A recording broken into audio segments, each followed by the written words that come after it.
Yo, what's good, everybody? Mr. Holland Park 313. Yeah, I'm still rocking with my boys, man. I know I'm late. Like I said, been so busy with work and class, going to school and everything. But hell of a season for Michigan. I know a lot of people coming down on them, talk about they choke, this, that, and the other. But you know what? Sometimes it's not about choking. Sometimes the better team just wins. That's just the way it is. And when you consider the beginning of the season, Michigan wasn't even ranked, and they made it all the way to the fucking finals. So John Beeline has done a tremendous job. I'm super proud of the way we played, we fought all year. Well, I mean, this wasn't our year, man. That's all it was. But the team has nothing to hang their head on. Nobody choked. The better team just won. I mean, there's only so much you could do against a loaded ass team. This is the way it is. I mean, they just had more playmakers than we did. But it's a learning experience. Hopefully this kind of will help on the recruiting trail, making it this far. And we'll see where we go from there. So go blue all day. Go blue for life. No matter what. I'm not going to, bail out the team because, we fell short in the finals. I mean, hell, I've been rocking with Michigan pretty much all my life. That's football and basketball. I've been rocking with Michigan when they weren't even making tournament appearances after a while. So, you can't just ride for the team when things are going well, and all of a sudden you jump ship when things don't go well. Because, in my opinion, you're not really a real fan. So with that being said, I'm also a pissed off fan when I got some news about the fucking Red Wings. And yes, I watch hockey. So we'll get that out the way in case you were wondering. Anybody was wondering. Anyway, I found out that Ken Holland, their general manager, got a 2-year extension. Now think about that. Listen, Ken Holland has done a lot for the Red Wings organization. He's been with the organization for over 35 years. I get all that. He's done a lot. They won 4 cups under his tenure, and that's great. But in the business of sports, this is a what have you done for me lately business, and he has not delivered. And in my opinion, he lost his juice. He just lost. He don't have it no more. That's just the way it is. The Red Wings have not been competitive in almost years now. I'm sorry to say, it is what it is. We made the fucking finals in 2008. That's 10 years of just making to the finals, let alone winning it, just making it. So no championships since 2008, and now, after making the playoffs 30 plus consecutive times, you missed the playoffs 2 years in a row. Now this is the Red Wings we're talking about. This is pretty much the gold standard of NHL franchises. One of the most historic, most winningest franchises, sport franchises, period. And now they've been reduced to just mediocrity and just losing.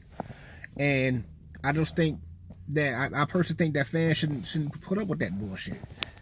And when you extend a guy who has literally done absolutely nothing but give out terrible ass contracts, hire bad ass coaches, and miss the playoffs for the past couple of years, that's a big slap in the face of the fans. Let's let you know that you cool with the loser and the mediocrity. Bottom line. And until they change that, you're going to continue to see a lot of red seats. I mean, empty seats at the fucking Little Caesars Arena. I don't give a fuck how many seat covers you put. They're still empty seats at the end of the day. That's just the way it go, man. So I'm just kind of pissed off about that. I understand that Tigers have a new manager, so it's going to take a while to kind of gain their footing and really compete. They're in a rebuilding process, so I kind of get that. But it's just what's going on with the Red Wings is unbelievable, man. I mean, I'm just not used to this shit. I used to grow up when the Red Wings was always competitive. I mean, it didn't really matter what other teams were doing in Detroit. The Lions, Tigers, Pistons, we always can count on the Red Wings being there at the end of the day. I mean, I'm used to going downtown, celebrating with the parades and shit, Stanley Cups, and if the Red Wings weren't competing for a cup, they was in the thick of it. So bottom line is, it was just a consistency they always had as a franchise. I mean, it'd be times where they'd even drop lower than the 3rd seed going through the entire season. This is how dominant they were. So you have to understand. I understand that teams ain't gonna win every year.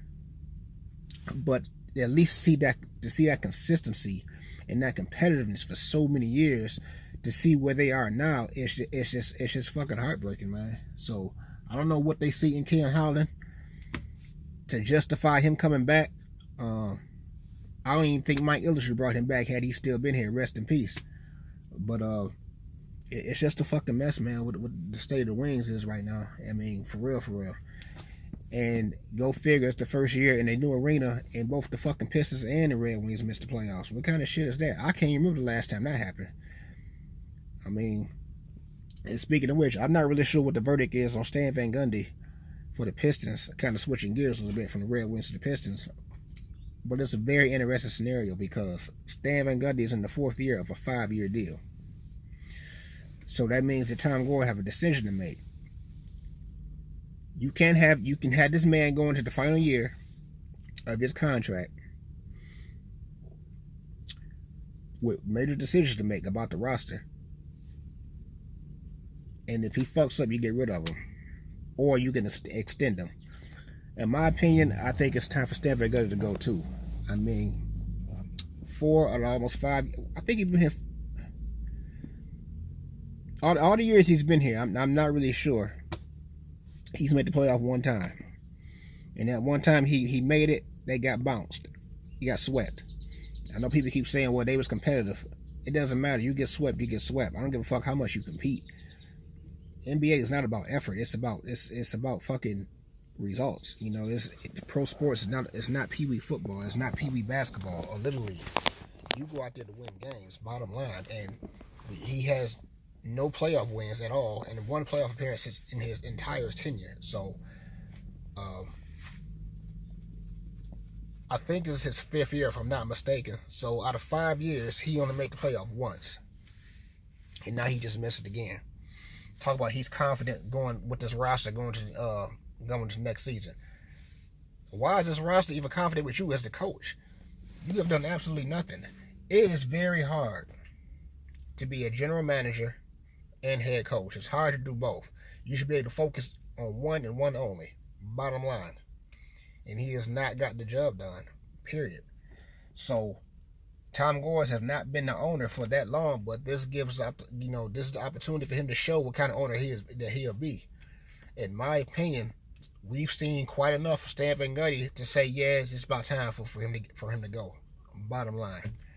I mean, if this man had missed the playoffs every year but 1 year and got swept the 1 year he did go with no playoff wins under his belt, what more do you need to see?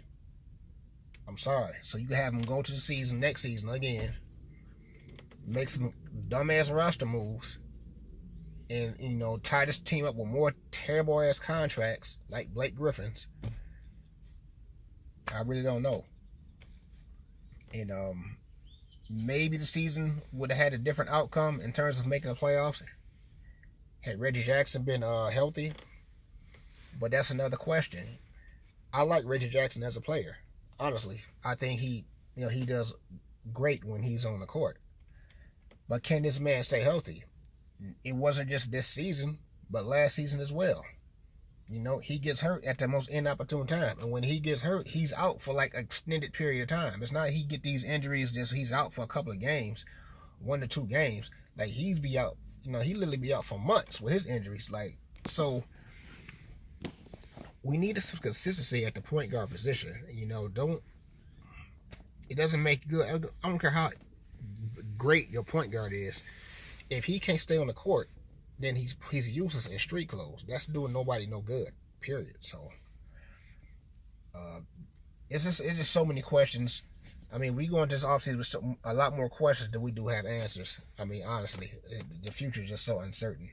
I personally think Gores need to get rid of start from scratch, man. This is a rebuilding process. And Stan Van Gundy should not be around. He's proved. The only thing he's talented in is jamming teams up with badass contracts. He does not know what he's doing with that position. Bottom fucking line, man. So I'm gonna get on out of here, man. It's my little rant, sports rant. Go Blue. Looking forward to football season for the Lions and obviously the Wolverines. Wish the Wolverines basketball season a better year next year, of course. I hope we get better results. And that's it, man. That's it. I'm going out here and made this video a lot longer than I anticipated. I know it's been a while for me. But shout out to all my DVE crew. As always, Mr. Tyler Part 313. And I'm going to get on out of here.